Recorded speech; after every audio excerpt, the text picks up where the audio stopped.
Parles-tu à Dieu? Il aime que tu lui parles. Parler à Dieu, ça s'appelle prier. Jésus parlait souvent à son Père. Parfois, il préférait être seul pour cela. La Bible dit qu'un jour, il est monté dans la montagne seul pour prier le Père céleste. Bien qu'il se fît tard, il était là, seul. Matthieu 14, 23. Où peux-tu être seul pour prier Dieu? Peut-être dans ta chambre, le soir avant de dormir.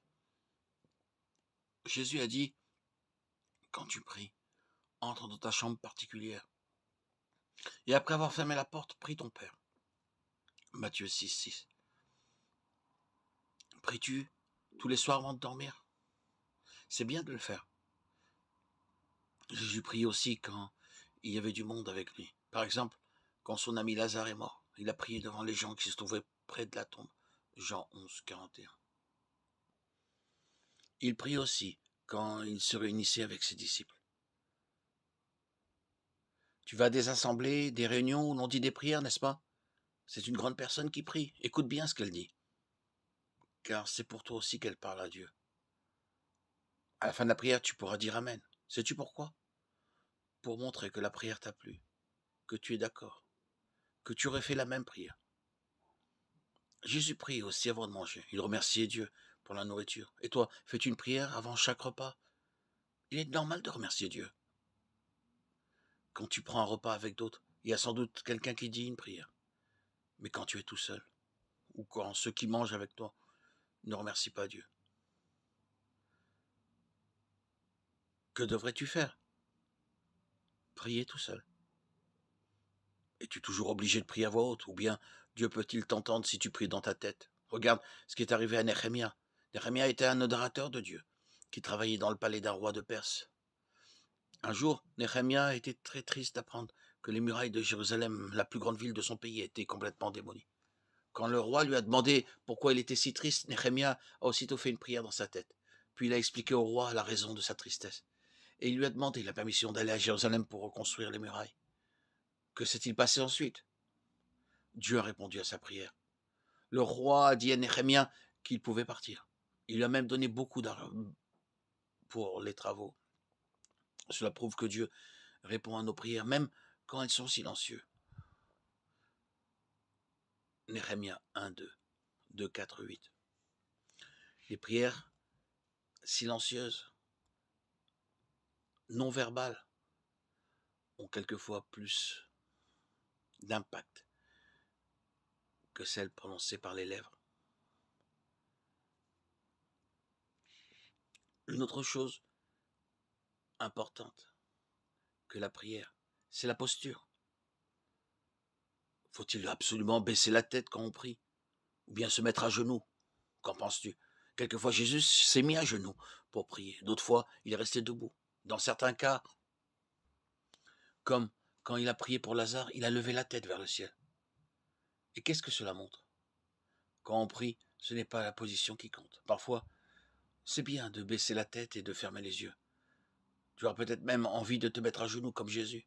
Mais souviens-toi qu'on peut prier Dieu à n'importe quel moment du jour et de la nuit et qu'il nous entend. Que la posture n'est pas si importante que ça. Le plus important quand on prie, c'est de croire très fort que Dieu nous écoute. Crois-tu que Dieu entend tes prières, qu'elles soient verbales ou mentales? Si tu le crois, c'est déjà une bonne étape. Et que devons-nous dire dans nos prières? De quoi parles-tu à Dieu, toi, quand tu le pries? Dieu nous donne tellement de bonnes choses, il est normal de lui dire merci. Tu ne penses pas? Nous pouvons le remercier pour la nourriture. Mais as-tu déjà pensé à le remercier pour le ciel bleu, pour les arbres, pour les jolies fleurs? C'est lui qui les a créés, pour le souffle de vie qui t'anime tous les jours, dès ton lever, pour le sommeil réparateur qu'il t'offre, pour la belle maison où tu te trouves, bien au chaud. Un jour, les disciples ont demandé à Jésus de leur apprendre à prier. Jésus leur a alors expliqué pour quelles choses importantes il faut prier. Sais-tu lesquelles? Ouvre ta Bible à Matthieu chapitre 6. Des versets 9 à 13, il y a ce qu'on appelle souvent le Notre Père. Notre Père qui est aux cieux. que ton nom soit sanctifié, que ton règne vienne, que ta volonté soit faite sur la terre comme au ciel. Donne-nous aujourd'hui notre pain de ce jour. Pardonne-nous nos offenses, comme tu pardonnes à ceux qui nous ont offensés. Et ne nous laisse pas entrer en tentation, mais délivre-nous du mal. Car c'est à toi qu'appartiennent le règne, la puissance et la gloire pour les siècles des siècles. Comme tu le vois, Jésus dit d'abord de prier pour le nom de Dieu, pour que le nom de Dieu soit sanctifié. Sanctifié, ça veut dire considéré comme saint, pur. Et il faut aimer ce Dieu. Jésus dit de prier pour le royaume de Dieu, pour qu'il vienne. Ce royaume est très important car il apportera la paix et transformera la terre en paradis. Jésus dit de prier pour que la volonté de Dieu se fasse sur la terre comme elle se fait au ciel. Si nous prions pour que cela arrive, alors nous devons aussi faire ce que Dieu attend de nous. Jésus nous dit de prier pour avoir à manger chaque jour. Il explique aussi que lorsque nous avons commis de mauvaises actions, nous devons dire à Dieu que nous regrettons et lui demander pardon.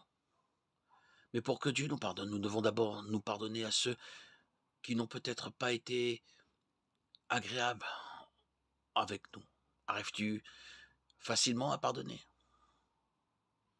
Enfin, Jésus dit que nous devons prier Dieu de nous protéger du mal, c'est-à-dire de Satan, le diable. Voilà de bonnes choses pour lesquelles on peut prier Dieu. Nous devons avoir confiance que Dieu entend nos prières. Nous pouvons lui demander de nous aider, mais il faut aussi le remercier sans cesse. Si nous pensons vraiment ce que nous disons dans nos prières et si nous demandons de bonnes choses, Dieu sera content et il nous donnera ce que nous demandons. Est-ce que tu le crois?